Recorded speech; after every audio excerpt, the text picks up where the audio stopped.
Messieurs les journalistes, nous sommes en colère. En date du 22 juillet 2023, dans la chefferie de Bahema Banyuagi, dans le village Nyakova, à peu près 2 km du centre de Chomia, un militaire de la force navale qui tient son arme, il va assassiner plus de 10 personnes, tous civils, parmi lesquels 9 enfants, un homme et 2 femmes. Comment expliquer? Les groupes armés tuent en Ituri. Maintenant que les groupes armés sont dans le processus de négociation, les groupes armés cessent de tuer, c'est l'armée congolaise qui commence à tuer les populations en Ituri. Nous ne comprenons pas. Vous vous rappelez, messieurs les journalistes, à Tinda, il y a quelques semaines, un jeune homme, membre de la communauté Hema, ce jeune homme a été tué par un militaire de la FRDC.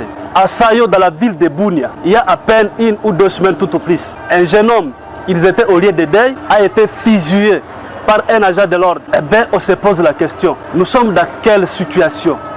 Nous sommes dans quel état? Aujourd'hui, le président de la République prône pour un état de droit en République démocratique du Congo. La question qu'on se pose, comment se fait-il qu'aujourd'hui, ce sont les FRDC, l'armée loyaliste, qui est en train de massacrer la population? Je vous ai donné quelques exemples. Ce que nous ne comprenons pas, présentement, les familles éprouvées, on ne sait comment dire, nous ne savons pas dans quel état se trouvent ces familles pour le moment. Messieurs les journalistes, de par les crimes qu'a connus ces militaires de la FRDC contre les populations civiles, nous demandons ceci, que ces militaires que nous apprenons à pris fuite, qu'ils soient recherchés par les services de sécurité, qu'ils soient appréhendés, que son procès soit public. Nous voulons un procès public exemplaire.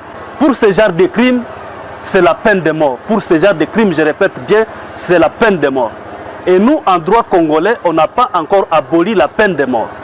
Nous demandons que ce procès soit public, que la population assiste à ce procès, que ces messieurs soient exécutés publiquement. Parce que le droit congolais, je le répète bien, nous n'avons pas encore aboli la peine de mort en République démocratique du Congo.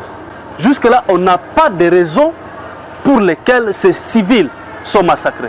Et même s'il y avait un problème, je le dis bien, même s'il y avait un problème, ce n'était pas la voie, soit la solution, massacrer les civils, que les massacres de ces civils répondent à ses aspirations, soit à son problème.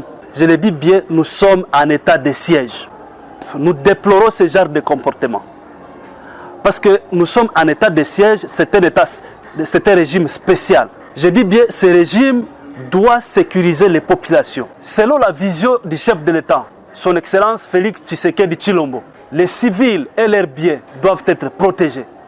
Il a décrété l'état de siège en Ituri, c'est pour ce genre de cas. Mais aujourd'hui, lorsque nous constatons que ce sont les forces armées de la République qui massacrent les populations, alors nous, ça nous met dans les perplexes. Nous ne comprenons pas. C'est pourquoi nous demandons au gouverneur militaire de prendre ces cas pour un cas exemplaire. Que ces cas, aujourd'hui, soient publics. Que ces procès publics soient au vu et au su de tout le monde, que ces messieurs soient exécutés, vu que le droit congolais n'a pas encore aboli la peine de mort. Je dis et je vous remercie.